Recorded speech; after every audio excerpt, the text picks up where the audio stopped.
નમસ્કાર. નવા વર્ષની અટકળ શુભકામનાઓ સાથે હું બારિયા મનીષા, ધોરણ 6 સામાજિક વિજ્ઞાનમાં આપ સૌનું હાર્દિક સ્વાગત કરું છું. ધોરણ 6ના સામાજિક વિજ્ઞાનમાં હવે નવા દ્વિતીય સત્રથી તમારી સાથે હર હંમેશ હું જોડાઈ રહીશ. ભારત દેશ સંસ્કૃતિ સાથે અને ધર્મ સાથે ભરેલો દેશ છે. આ દેશમાં ધર્મ એ હંમેશા અગ્રેસર રહ્યો છે. ધર્મને પ્રાધાન્ય આપવામાં આવ્યું છે. આ ધર્મ સાથે ઘણીવાર ધાર્મિક સ્તરે જેવા કે કુરિવાજો, સામાજિક અસમાનતા, અનૈતિક બાબતો આ સંકળાયેલી છે. જ્યારે આવી બાબતો ધર્મ સાથે સંકળાય છે ત્યારે સમાજમાં નવા ધાર્મિક યોદ્ધાઓ આવે છે અને આ કુરિવાજોને દૂર કરે છે. તમે જોઈ શકો છો કે ધર્મની બાબતમાં અસમાનતાઓ, અનૈતિકતા અથવા કુરિવાજો હોય છે ત્યારે ધાર્મિક ક્ષેત્રે પરિવર્તનની જરૂર પડે છે. અને જ્યારે આવી પરિવર્તનની જરૂર પડે છે ત્યારે સમાજમાં ધાર્મિક ક્ષેત્રે સંકળાયેલા ગુરુઓ અથવા મહાગુરુઓ આવે છે. વિદ્યાર્થીની મિત્રો, આજે તો આપણે પાઠ 5 શાંતિની શોધમાં બુદ્ધ અને મહાવીર વિશે અભ્યાસ કરીશું. તમે જોઈ શકો છો આપણે આજે આ પાઠમાં ભગવાન બુદ્ધ અને મહાવીરના જીવન વિશે સમજવાનું છે. સૌપ્રથમ આપણે ગૌતમ બુદ્ધ અને તેમનું પ્રારંભિક જીવન વિશે સમજશું. તો ગૌતમ બુદ્ધ, તમે જાણો છો ગૌતમ બુદ્ધ અને તે બૌદ્ધ ધર્મ વિશે જાણવા માટે આપણે તેમની જાતક કથાઓ અને બૌદ્ધ ગ્રંથો જેવા કે સૂત પિટક, વિનય પિટક અને અભિધમ પિટકમાંથી ઘણી માહિતી સાંપડે છે. 550 જેટલી જાતક કથાઓમાંથી બુદ્ધના પૂર્વજન્મ સાથે સંકળાયેલી વાતો જાણવા મળે છે. એટલે કે તમારે જો કોઈ ગૌતમ બુદ્ધ વિશે જાણવું હોય તો તેની સાથે સંકળાયેલા ગ્રંથોનો અભ્યાસ કરવો પડે છે.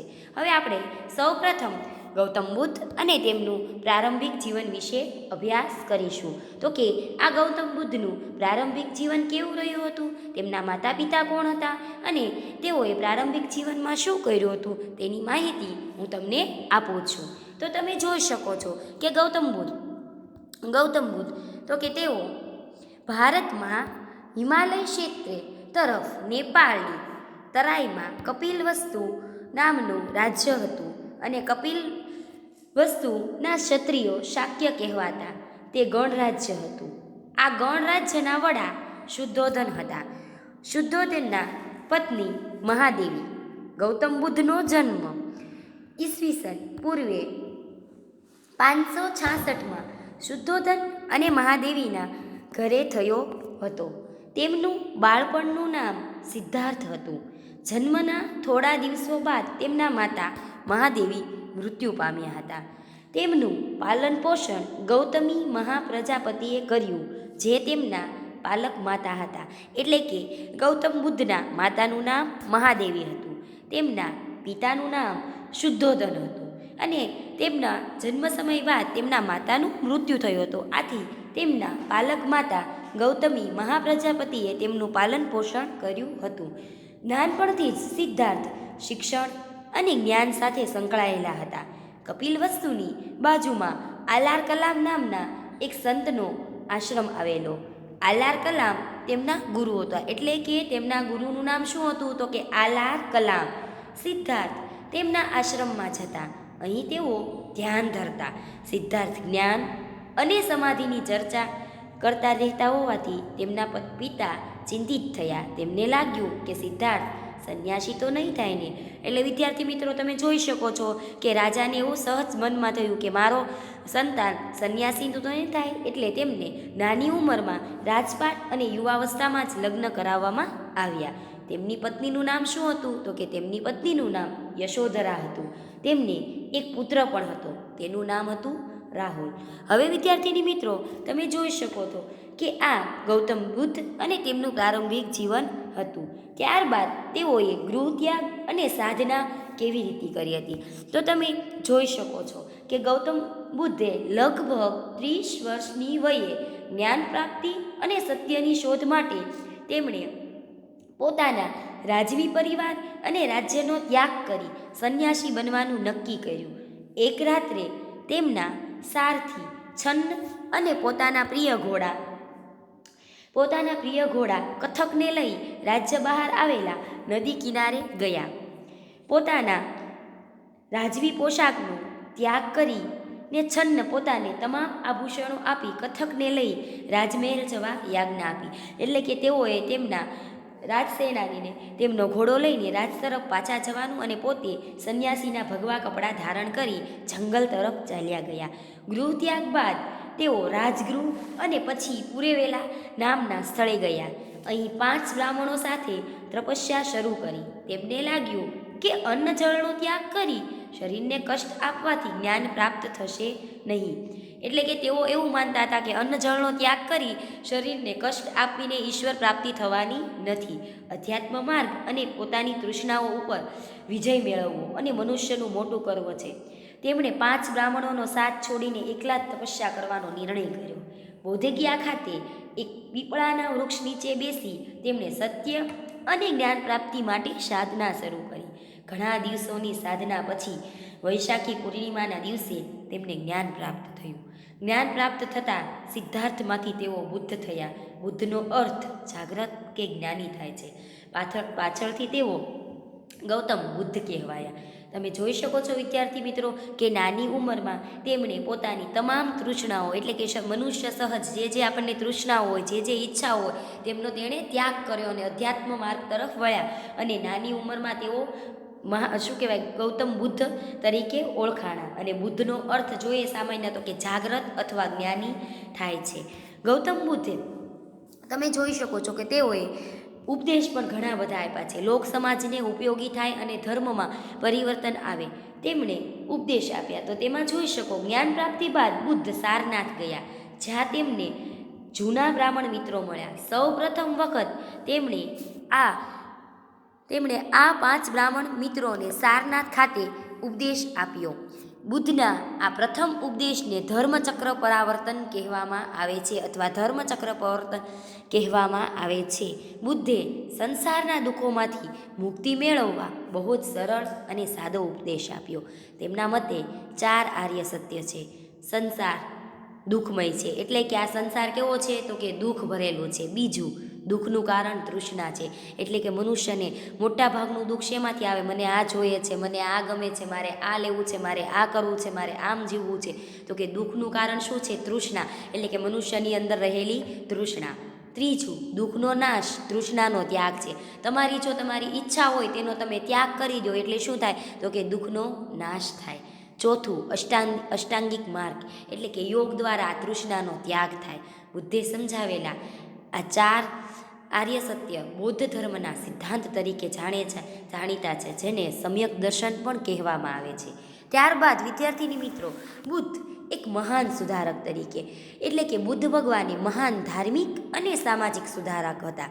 ધર્મ અને સમાજમાં વ્યાપેલા દૂષણો દૂર કરવા માટે તેમણે આજીવન કાર્ય કર્યું. અનેક શિષ્યો અને અનેક રાજાઓ અને રાજ્યો તેમના માનવ ધર્મથી પ્રોત્સાહિત થયા. તેમણે નીચે મુજબ સુધારા કાર્ય કર્યા. તેમાં છે પહેલું ઈશ્વર અને આત્માનો ઇનકાર. બુદ્ધે ઈશ્વર અને આત્માનો ઇનકાર કરી કર્મવાદને મહત્વ આપ્યું. તેમના મતે જો ઈશ્વર હોય તો દુઃખ સંભવે જ નહીં. તેઓ ઈશ્વરમાં માનતા નહીં. તેઓ શું કહેતા તો કે આત્માના કલ્યાણમાં રત રહેવાને બદલે વર્તમાન કાળમાં સદવિચારયુક્ત જીવન જીવવું જોઈએ. દાખલા તરીકે વર્તમાન કાળ તો અત્યારે કોરોનાની પરિસ્થિતિ ચાલે છે તો તમારે બધાને કેવું જીવન જીવવું જોઈએ તો કે સારા વિચારવાળું. ત્યારબાદ બીજું તો કે કર્મકાંડનો વિરોધ. ભગવાન બુદ્ધ હિન્દુ ધર્મમાં વ્યાપેલા કર્મકાંડનો વિરોધ કરી તેમણે યજ્ઞમાં થતી પશુ હિંસાને અટકાવવા તેનો વિરોધ કર્યો. તેમણે કહ્યું કે અહિંસા સર્વોચ્ચ ગુણ છે. તમામ પ્રાણીઓ પ્રત્યે અહિંસાથી વર્તવું એ માનવ ધર્મનું સૌથી મોટું કર્તવ્ય છે. ત્રીજું ઉચ્ચ નીચના ભેદભાવનો વિરોધ. આ સમયે હિન્દુ ધર્મમાં બ્રાહ્મણ, ક્ષત્રિય, વૈશ્ય અને શૂદ્ર જેવા 4 વર્ણોમાં વહેંચાઈ ગયો હતો. બુદ્ધે આ વર્ણ વ્યવસ્થાનો વિરોધ કર્યો. તેમણે કહ્યું મનુષ્ય ઉચ્ચ કુટુંબમાં જન્મ લેવાથી મહાન બનતો નથી. તે પોતાના કર્મોથી, સદવિચારથી, સત્ય અને અહિંસાના પાલનથી મહાન બને છે. તેમણે સમાજમાં વ્યાપેલા ઉચ્ચ નીચના ભેદભાવનો ઉગ્ર વિરોધ કર્યો. એટલે કે વિદ્યાર્થીની મિત્રો, ભગવાન બુદ્ધે તેમના સમયમાં કીધું કે કોઈ ઊંચું નીચું કે કોઈ નીચું નથી, બધા સરખા છે. કોઈનો જન્મ ઉચ્ચ જન્મ થયો તો તે ઉચ્ચ કુટુંબનો નથી કહેવાતો, અને નિમ્ન કુટુંબમાં થયો તો તે નિમ્ન નથી કહેવાતો. ચોથું, સ્ત્રીઓને મહત્વ.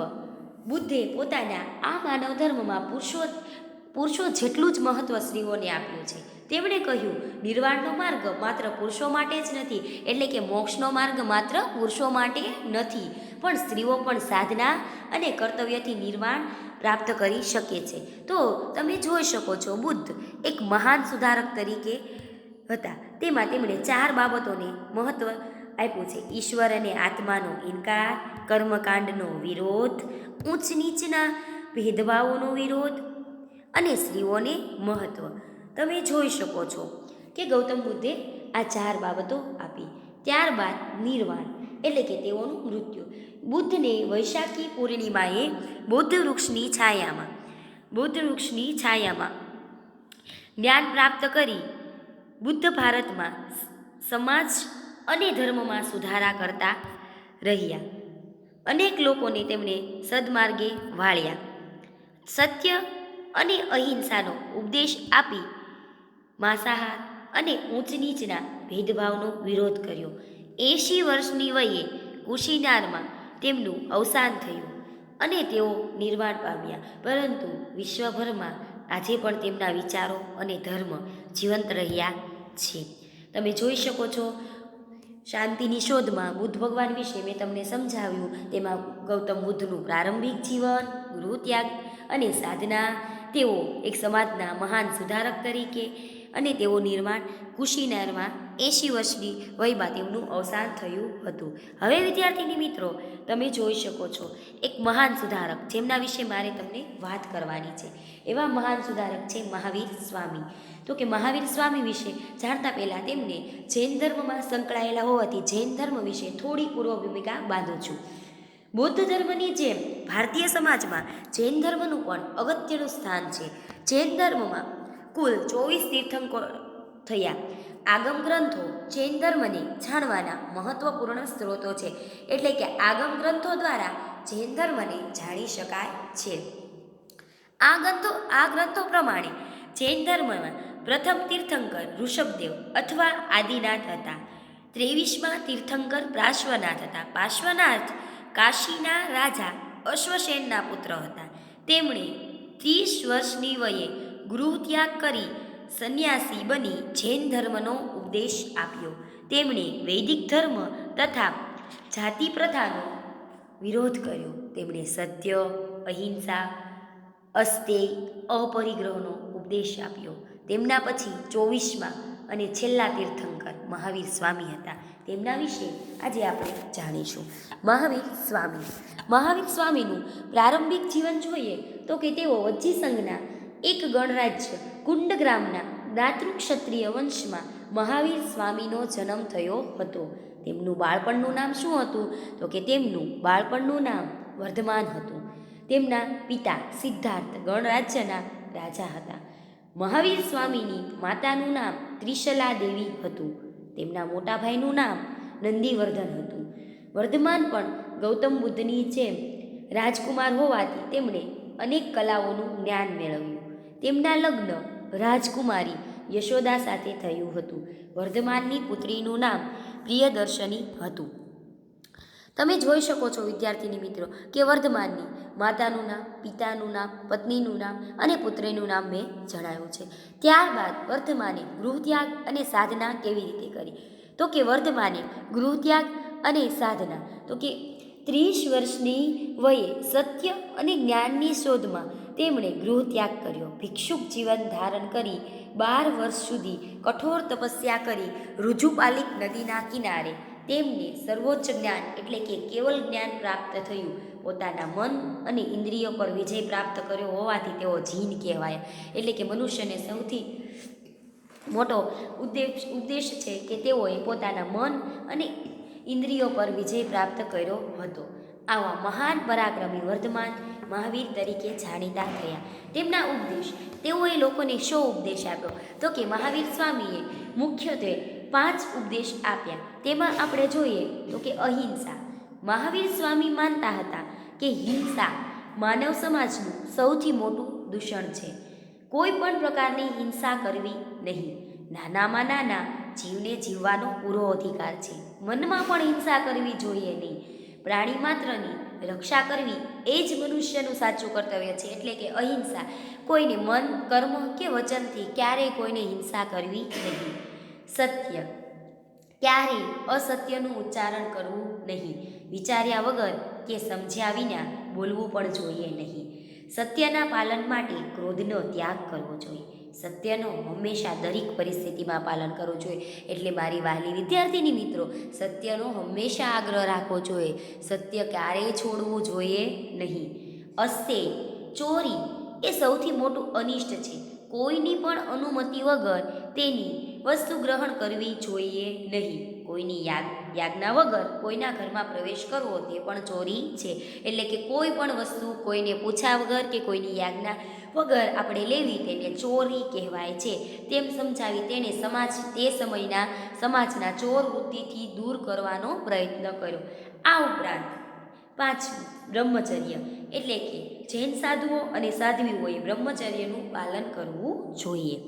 આમ તમે જોઈ શકો છો કે મહાવીર સ્વામીએ ઉપદેશ સાદી અને સરળ ભાષામાં લોકોને સમજાઈ જાય તેવો આપ્યો હતો. તેમના ઉપદેશમાં તેમને 5 બાબતો મહત્ત્વની સમજાવી હતી: અહિંસા, સત્ય, અસ્તેય, અપરિગ્રહ અને બ્રહ્મચાર્ય. ત્યારબાદ છે મહાવીર સ્વામી એક મહાન સુધારક તરીકે. મહાવીર સ્વામી તમે જોઈ શકો છો કે કર્મકાંડ અને યજ્ઞોનો વિરોધ કર્યો હતો. તેમણે ઈશ્વરનો ઇનકાર કર્યો હતો. યજ્ઞમાં થતી પશુ હિંસાની નિંદા કરી. સ્ત્રીઓને સમાન અધિકાર આપવાની વાત કરી. બુદ્ધની જેમ તેમણે લોકોની ભાષા પ્રાકૃત અને અર્ધમાગધીમાં ઉપદેશ આપ્યો. સાદા અને સરળ ઉપદેશથી તેમણે લોકોનું જીવન બદલી નાખ્યું છે. નિર્વાણ. 72 વર્ષની વયે તેઓ પાવાપુરીમાં નિર્વાણ પામ્યા હતા. જોયું ને વિદ્યાર્થીની મિત્રો, આ પાઠમાં તમને ભણવાની ખૂબ મજા આવી ને? હવે આજે આપણે આ પાઠમાં 2 મહાવીર વિશે સમજ્યા. હવે ફરીથી મળશું નવા વિડીયો સાથે. ત્યાં સુધી બાય બાય.